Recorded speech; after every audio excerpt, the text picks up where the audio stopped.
Anda masih menyaksikan pemimpin daerah terpilih, dan sebelum kita melanjutkan perbincangan yang begitu seru bersama dengan Pak Ilham dan juga Mas Nyarwi, kami akan ajak Anda pemirsa untuk bergabung dengan rekan kami Rehana Meizia untuk melihat bagaimana proses rekapitulasi yang tengah berlangsung untuk Jakarta. Rehana, silakan. KPU Kota serta saksi pasangan calon yang hadir. Ya baik, selamat malam Anda dan juga pemirsa. Bisa Anda lihat di belakang saya saat ini memang rekapitulasi suara dalam Pilgub 2024, terutama bagi calon gubernur nantinya akan memimpin Jakarta dalam periode 5 tahun ke depan masih terus diselenggarakan. Pemirsa, kami juga memang sempat mendapatkan informasi jikalau di hari ini khususnya maka akan dilaksanakan rekapitulasi baik itu dari daerah Jakarta Timur dan juga dari Kepulauan Seribu. Namun nampaknya pemirsa ini ada sedikit perubahan karena hingga di malam hari ini rekapitulasi juga masih terus dilakukan. Bahkan ada beberapa juga di daerah yang ada di Jakarta ini sudah dilakukan rekapitulasi. Contohnya ini seperti Jakarta Utara, kemudian juga Jakarta Barat dan juga di Jakarta Selatan saat ini juga masih terus dilakukan rekapitulasi dan kami juga masih menunggu pemirsa bagaimana hasilnya.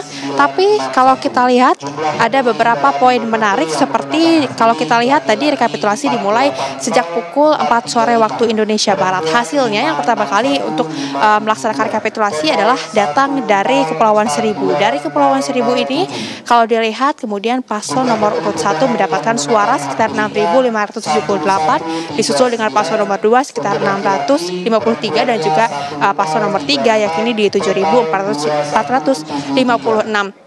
Artinya ini pemirsa yang unggul adalah paslon nomor urut 3. Kemudian dari pengguna hak pilih sebanyak 15.161.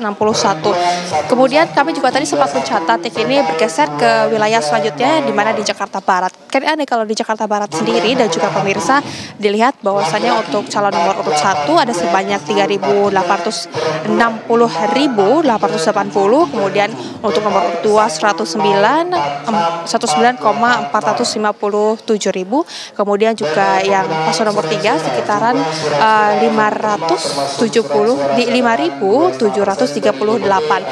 Ada beberapa poin menarik yang kami rangkum untuk di Jakarta Barat sendiri. Ada poin keberatan pemirsa yakni dari saksi nomor urut 1 di mana menyebutkan bahwasannya keberatannya adalah adanya partisipasi yang rendah di beberapa daerah yang tidak ataupun yang hanya mencapai sekitar 55,75%. Sebut saja beberapa daerah tersebut tadi seperti Palmerah, Grogol, kemudian juga Kalideres dan juga Tambora, dan juga tidak hanya itu partisipasi tambahan juga sangat sedikit. Kita akan bergeser kan Anda dan juga pemirsa kemudian dari daerah Jakarta Timur. Kalau dari daerah Jakarta Timur paslon nomor urut 1 mendapatkan suara sekitar 5.335.613, kemudian paslon nomor urut 2 136,935 dan juga nomor urut 3 635,170.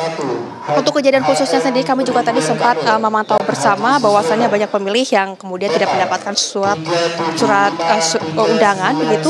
Kemudian juga dari saksi nomor urut 1 masih sama menyatakan keberatan, di mana keberatan tersebut juga dari daerah Pinang Ranti. Di Pinang Ranti ini pada tanggal 27 November di TPS 028 hingga pada jam 12.10 hingga 12.40 waktu Indonesia Barat ini tertangkap basah Anda dan juga pemirsa, di mana TPS panitia mencoblos surat suara nomor urut 3 sebanyak ada 18 suara. Kemudian juga mencoblos surat suara atas instruksi ketua dari KPPS dan juga meminta diadakan PSU dari ketua dan juga tim KPPS juga diganti. Kemudian kita akan bergeser dari data yang kami himpun di Jakarta Utara. Kalau di Jakarta Utara sendiri masih sama, ini kan Anda dan juga pemirsa, yang mana paslon nomor urut 3 masih unggul sama dengan beberapa daerah yang tadi saya sudah sebutkan, dengan ada beberapa kendala seperti salah satunya dari saksi masih sama dari saksi paslon nomor urut 1 yang mengungkapkan rekapitulasi untuk Jakarta Utara. Kendalanya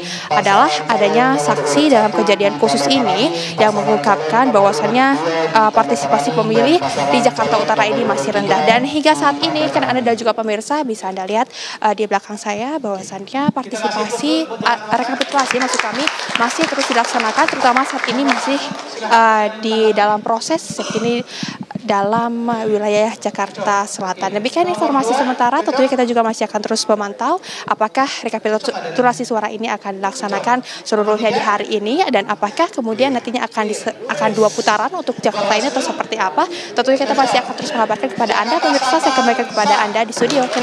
Baik, terima kasih Rehana Meizia. Kalau di Jawa Tengah sudah selesai, berbeda kondisinya di Jakarta. Ini nampaknya masih membutuhkan waktu cukup lama untuk melakukan proses rekapitulasi. Pak Ilham, kalau dari pengalaman yang sudah-sudah di Jakarta nampaknya selalu menjadi daerah yang menarik ya, epicentrum politik, bisa menjadi kemudian standar gambaran nasional juga. Ini memang yang terjadi setiap pilkada seperti itu, atau ada daerah-daerah lain yang membutuhkan treatment khusus? Apalagi juga kita ingin tahu Pak, bagaimana menyikapi ketika ada keberatan-keberatan kemudian yang disampaikan? Ya, yang saya alami adalah ketika menjadi penyelenggara memang salah satunya Jakarta. Ketika saya dilantik, pertama kali yang saya harus kerjakan adalah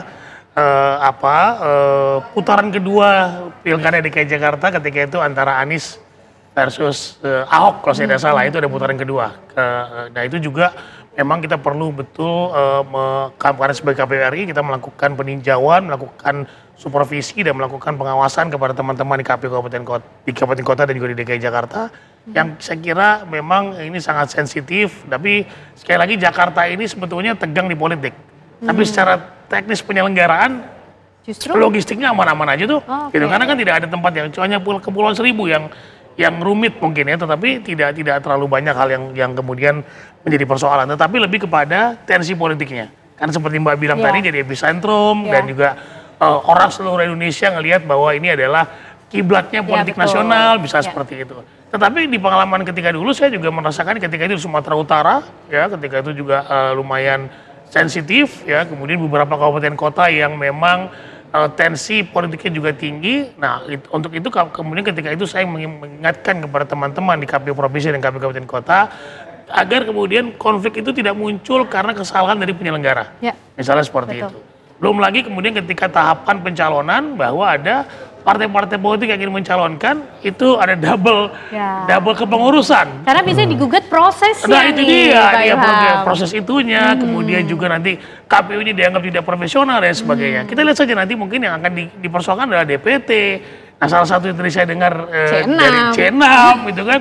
Walaupun ya itu debatable, tergantung kepada hakim-hakim MK menganggap bahwa itu adalah sebuah pelanggaran atau bukan, atau kemudian dianggap sebagai satu faktor kekalahan dan kelalaian dari penyelenggara, seperti itu. Oke, baik Mas Nyarwi, selain Jakarta kan daerah-daerah lain ini juga seksi loh untuk dikomentari, tapi Jakarta dulu lah. Mas Nyarwi melihatnya gimana? Angka yang ada sekarang, rekapitulasinya masih berproses ya, berjenjang di tingkat provinsi, kita masih nunggu.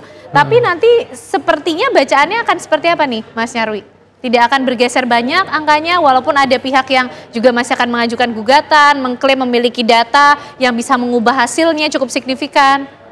Ya, dugaan saya tidak terlalu banyak lah ya pergeseran soal angka, meskipun pasti ada lah soal selisih ya, berapapun itu, entah misalnya 50,06, 05 kah atau 07 bahkan misalnya seperti itu soal persentase. Tetapi menurut saya memang menarik ya Jakarta ini. Kenapa? Karena ada beberapa anomali juga sebenarnya, Ken. Sebagai contoh misalnya ya, kalau lihat dari beberapa perkiraan rekap dari teman-teman misalnya, itu kan ada beberapa basis sebenarnya yang mana idealnya ya, contoh Jakarta Timur ya, itu kan kalau dari partai pendukung itu idealnya yang menang ya Ridho kan gitu. Tapi ternyata suara untuk Pramdul tinggi gitu, sama kayak Jakarta Selatan kan gitu. Itu kan juga biasanya teman-teman PKS juga basisnya kuat di situ, termasuk Gerindra juga cukup kuat juga di situ bahkan gitu. Tapi ini juga potensi dukungan ke Pramdul tinggi juga. Misalnya contoh seperti itulah ya, termasuk Jakarta Pusat. Jadi mungkin dugaan saya karena beberapa variabel rendahnya partisipasi itu ya, bahkan kalau mungkin datanya nanti bisa kita cek secara detail ya. Yang tertinggi itu kan termasuk tingkat yang tidak memilih itu kan Jakarta Selatan juga termasuk tinggi ya, sama Jakarta Timur. Itu angkanya 900-an ribu itu ya. Nah, rendahnya partisipasi ini karena ada 900 ribu itu. Prosesnya Mas yang salahkah atau memang ada karakteristik dari pemilihnya dengan berbagai faktor sehingga mereka tidak memberikan atau menggunakan hak suaranya? Ya, kalau berdasarkan cerita teman-teman penyelenggara ya, baik level KPU maupun sampai KPPS gitu, mereka itu sudah sangat bagus menurut saya cara kerjanya ya, memberikan informasi misalnya yang disebut undangan kalau zaman dulu ya, surat undangan itu, terus kemudian juga memfasilitasi tempat ya dan lain-lain, kemudahan untuk mengakses data maupun mengevaluasi gitu. Tetapi memang yang tidak bisa dipaksa dalam tanda petik itu datang ke TPS kan. Jadi bisa aja kan orang males gitu ya, atau orang merasa nggak punya harapan apa ini, atau bahkan bisa jadi ya opsi pilihan calon itu ada yang tidak ideal gitu kan gitu. Masyarakat Jakarta kan saya lihat juga masyarakat yang kritis ya. Kalau mereka merasa tidak cocok itu belum tentu mereka bisa dipaksa-paksa gitu loh. Seperti itu. Jadi saya kira ada banyak variabel memang ya. Makanya biasa dulu saya pernah nulis ya, lama itu sebuah artikel di Jurnal Sosial Politik ya 2008. Itu kan ada banyak tipologi golput ya. Dari golput yang ini kan bahasanya golput tidak menggunakan hak pilih ya. Golongan putih dulu namanya. Itu kan dari yang sifatnya ideologis. Ideologis itu artinya ya saya tidak cocok karena misalnya tidak cocok calonnya, pemikirannya, idenya dan lain-lain. Tidak cocok partai pengusungnya ya, ideologinya tidak cocok lah intinya. Itu dia sengaja tidak milih karena alasan ideologis. Tapi kan juga ada yang kemudian aspek lain, yaitu mungkin administratif. Kalau dulu ini banyak karena mungkin soal data ya. Tetapi kalau sekarang saya kira ini makin tipis gitu ya. Ya, nah yang terakhir itu salah satunya termasuk aspek teknis gitu loh. Teknis itu ya macam-macam. Ini kalau dulu masih ada. Tapi yang paling banyak menurut saya ya itu aspek salah satunya tidak cocokan atau tidak ideal ya. Sehingga dia tidak menggunakan hak pilihnya atau merasa apa sih hal yang bisa diharapkan kalau saya menggunakan hak pilih gitu ya. Karena ini termasuk mempengaruhi hasil yang kemudian ada pihak-pihak akhirnya mengajukan keberatan dan gugatan. Nah, kita akan membahasnya, tapi ditahan dulu ya Bapak-bapak, kami masih akan kembali hadir untuk Anda pemirsa sesaat lagi.